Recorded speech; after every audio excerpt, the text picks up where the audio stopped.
what students really think of hoverboards, Nike's $64 million branding agreement, and the latest on the controversial meal plan changes. All of this and more right here on Buckeye TV.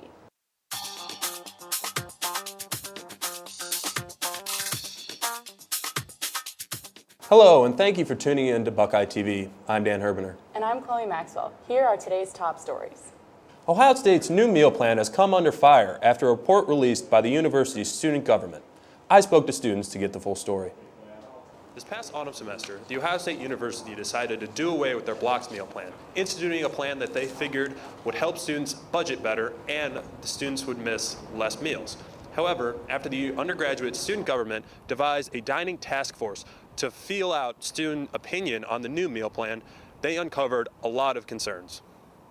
I think especially early on in last fall semester, it was really difficult for students, especially those who had the old meal plan, who were maybe sophomores coming back. A survey of 864 students conducted by USG found that 51.3% of students did not feel that they were getting their money's worth under the new plan. The exchange programs are kind of confusing, what you can do with one swipe is kind of confusing. In fact, the total loss on dining dollar exchanges from week 1 to week 10 of the autumn semester totaled $1.72 million, according to the report. Just maybe the meal plan I did, because I did 10 swipes, and that's really hard to get to use all 10 swipes per week. While the university was not available for comment, they did say in an email they are still in the process of evaluating dining plans for next year, and the input of students is very important in the decision-making process. I think just making it more clear what you're getting for your money, because it used to be it was a $5 block. Ohio State USG did offer up a solution at the end of their dining task force report, known as the declining meal plan option. This would work similar to how a debit card works in that all costs would be right up front. Either way, for Ohio State students, they just want to know where their money's going. For Buckeye TV, I'm Dan Herbener. A popular alternative food choice for students, Chipotle closed its doors for lunch yesterday to emphasize food safety to its employees. As a peace offering to hungry customers, Chipotle offered free burritos to customers who texted in a code. Following an incident at the November Mirror Lake Jump, the event recently has been banned. Shelby Brady has the latest. This past year, the university suffered a terrible loss during the event. It has been a tradition for many of years, but this will be the last year that students will be participating. I stepped out to see what the students had thought about the ban and what they expect to come. How do you feel about the recent Mirror Lake Jump ban? I think that it was the right thing to do. I feel like something that tragic happening ruins the fun of the tradition anyways. And what do you think will happen this upcoming year during the event time? People are still going to try and jump, so they're probably going to drain the lake. That's a tradition, and traditions should never be ruined. They should always continue. It's going to continue. It's going to happen. I think it makes sense.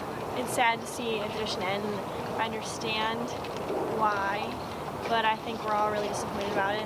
After something like that happens, I think it would be hard not to take or make a change. That's a huge community thing. I've done it both years. I've been here. It's a lot of fun, but I think they're going to see a lot of opposition from the student body. I think it's, you had to do it due to the circumstances, but, it's unfortunate as well because, it is a tradition. Whether or not, OSU is going to enforce it or not, I think students are going to jump, whether they're going to jump another day or a week after or I don't know, but they're going to jump, one way or another, and isn't going to go away so easily.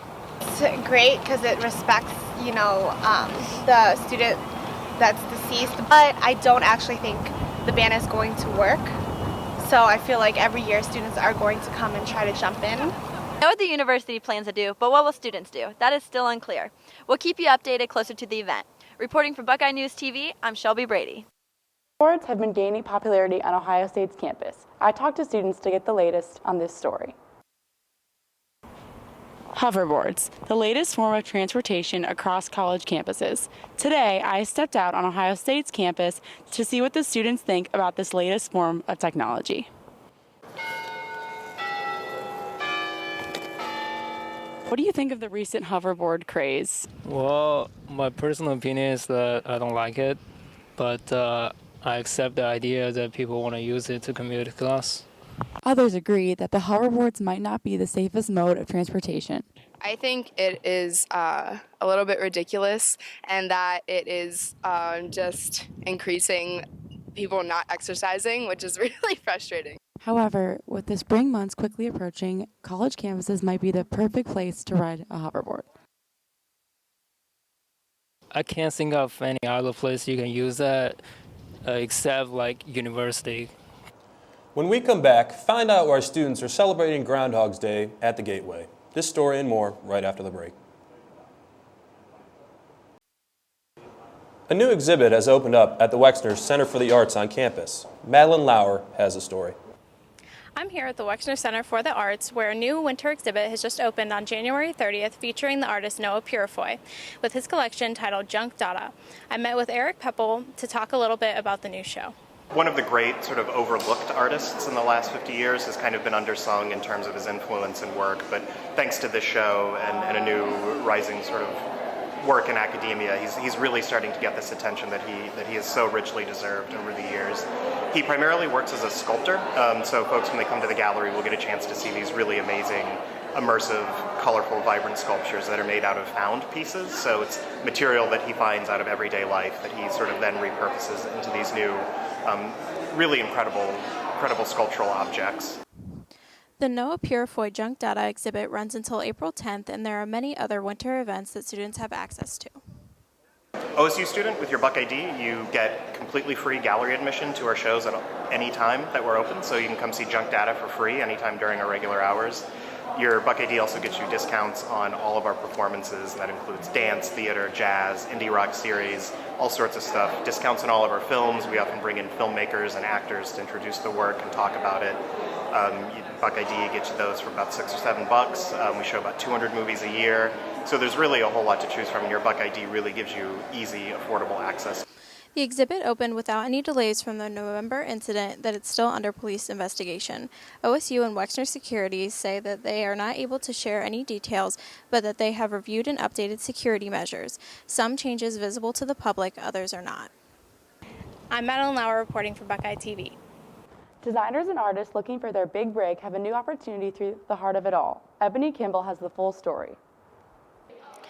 You may find this completely surprising, but Columbus is recognized as one of the fashion capitals in the country. Some say it's because it is home for many retail giants, while others say it's because it is home for many independent designers. In fact, this OSU campus is home for many of these independent designers, including Heart of It All. I'm here at one of Heart of It All's modeling clinics to find out more about this nonprofit organization.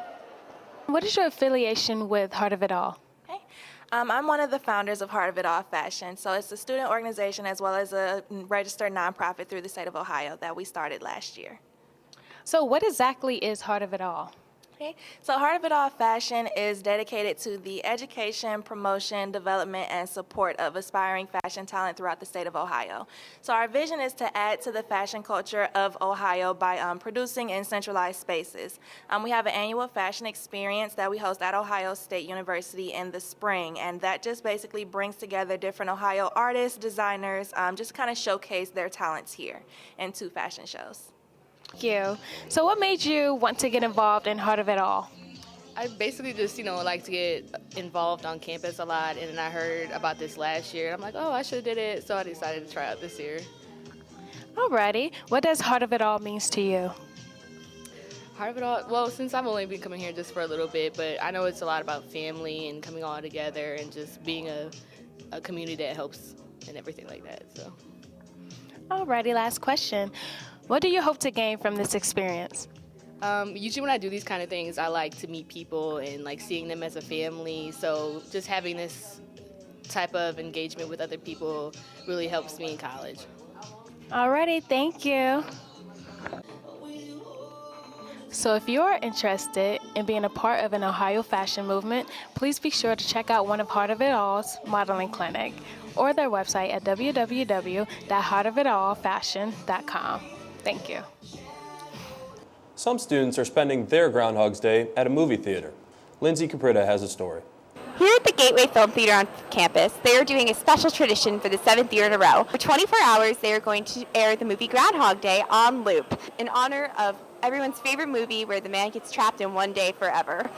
Participants will sit in the theater, not allowed to check their phone, their Twitter, their Facebook, or anything. Just have to watch the movie for 24 straight hours. The prize if they win, 24 free movie tickets that they can use at any point throughout the year. I could die in this theater, and the last thing I did was watch this movie for 12 times in a row. Guests began lining up inside the theater hours before the event began. For those who did not wish to wait, there was another option. For $20 extra of the regular ticket price, guests could purchase the Woodchucker Chuck Pass. The pass granted guests access to the lounge before the movie, early entry, unlimited popcorn and soda, and a free t-shirt. What made you guys want to get the exclusive Woodchucker passes? I wanted to get in early, honestly. The unlimited popcorn and soda was kind of a nice perk. It's all about the free popcorn. Yeah. After 7 years, the event has become tradition for many people. Some come prepared with pillows, blankets, and food. It was one of the craziest things I've ever done, but still a blast. Was it really difficult to do?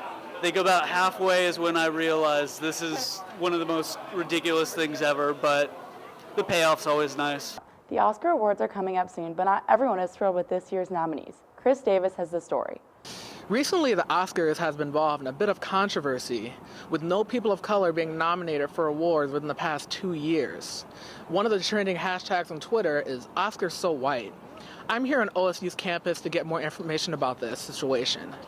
Generally speaking, in the most basic sense, people are upset because there's no people of color nominated for the majority of the awards for the Academy Awards this year, and it's also the second year in a row that this has happened. There's a twofold issue generally. On one hand, it's simply there's not representation in the films that are being made, and of the films that are being made, the ones that usually feature people of color are not being considered Oscar-worthy in a lot of regards. The other thing is that the Academy voters, generally the population is very male, very white, and older, and some people believe that this is skewing the votes to a certain demographic. One thing is that the Academy itself is already reshaping its rules of who gets to vote. So that's one thing that's happened, and that's because they've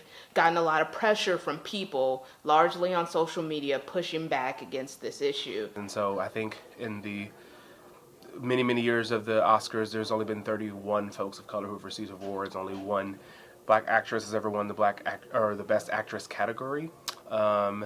And no black person has ever won the award for Best Director. So, so that either says that black folks and other people of color are largely just not talented as their white counterparts, or there's something wrong with the selection system and how films and people are selected or nominated.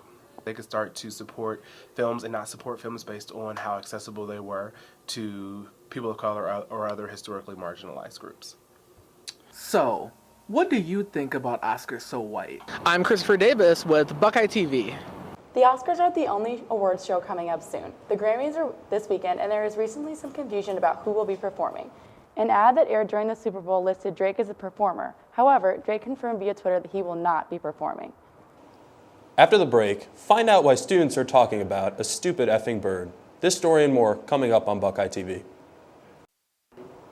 The Denver Broncos are celebrating a Super Bowl victory after the big game on Sunday against the Carolina Panthers. The Broncos defense led the team to a 24-10 win.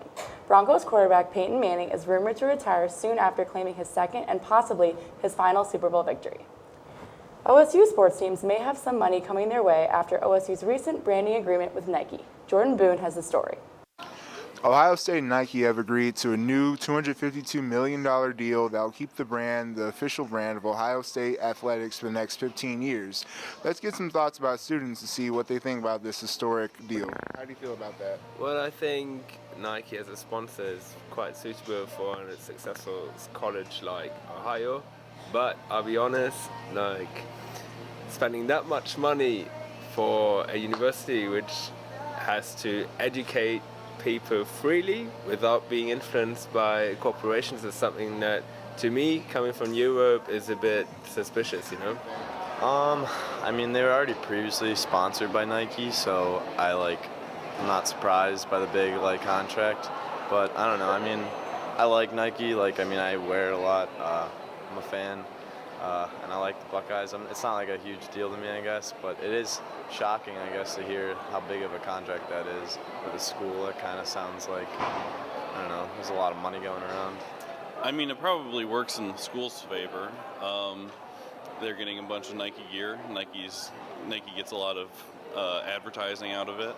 I don't have any strong feelings about Nike one way or the other. I guess like the scholarship thing, that sounds like a good idea. Give money to more students coming in. I don't know, maybe like put that money back into the school, whether that goes to their food or housing kind of programs, I guess. It would be nice to see where that money goes other than just athletics. And there you have it. Nike is here to stay at The Ohio State University, and it looks like the students are really happy about it.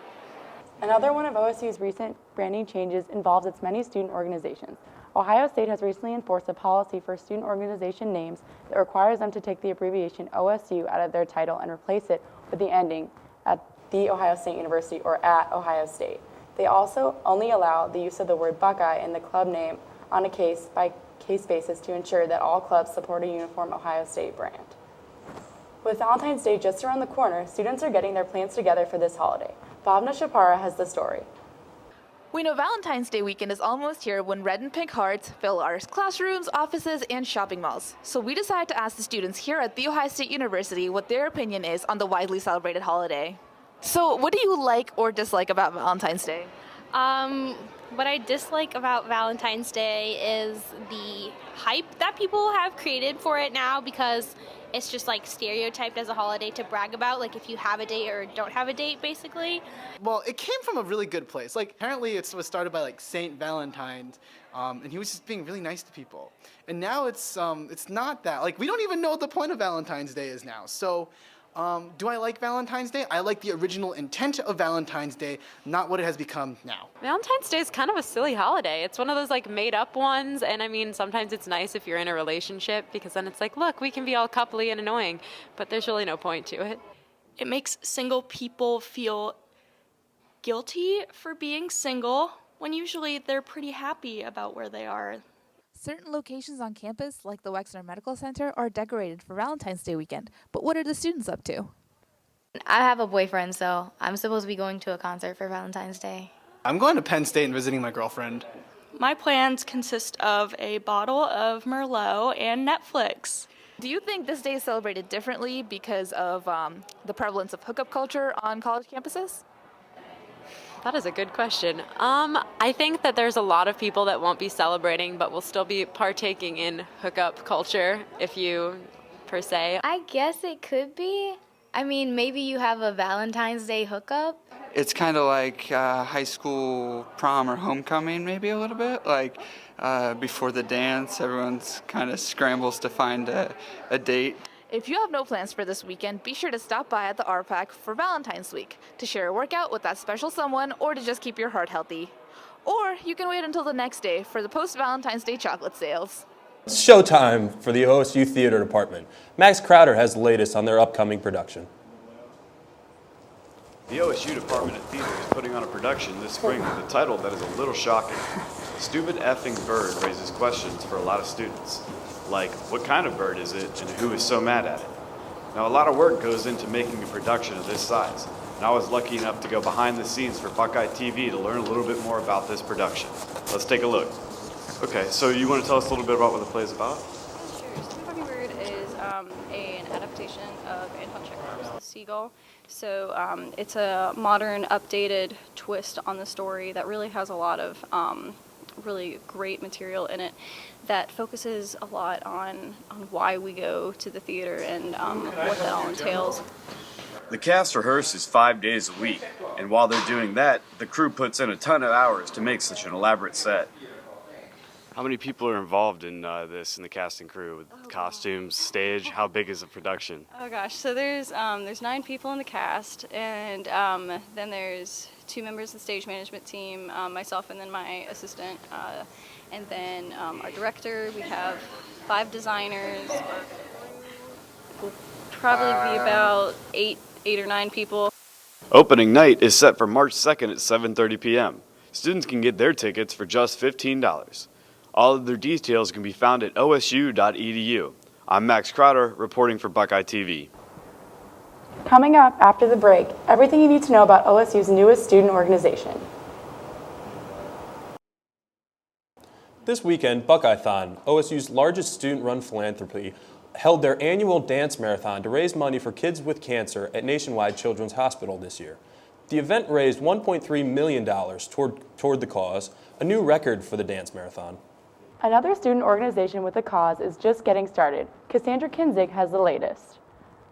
There's a new OSU student organization on campus called Advocates for Women of the World. We've talked to some of their new members just to get an inside look. What is your mission with Advocates for Women of the World? So basically our co-president, Nicole, and I found kind of a gap in the Ohio State community. Like there are a lot of orgs that kind of deal with feminist issues, but there weren't any that dealt with service projects and like taking action to make things better for women around the world. So that's kind of our mission, to really like advocate for women of the world by taking action. So what types of individuals are you looking for to join? We're really welcome to like anyone. We want to educate everyone on these topics. So like we're not looking for any specific demographic, but if anyone just wants to know more and know more about feminism and like make a difference in the world, that's just kind of who we're looking for. So what makes Advocates for Women of the World a different organization on campus? So basically, Advocates for Women of the World, the reason why we thought of it originally was because we saw a gap in global women's issues on campus. So basically, the reason why it's different is because we focus on global women's issues like girls' education, female infanticide, child marriage, things like that. So why did you join Advocates for Women of the World? I decided to join AWOW because I'm really passionate about women's studies and just being an advocate for other women. And I went to an all-girls school in high school, so I had that really close bond with all of my classmates, my female classmates. So I wanted to continue on that conversation in college. I'm Cassandra Kinzig reporting for Buckeye TV. Thanks for tuning in to Buckeye TV. I'm Dan Herbener. And I'm Chloe Maxwell. Have a great week and go Bucks.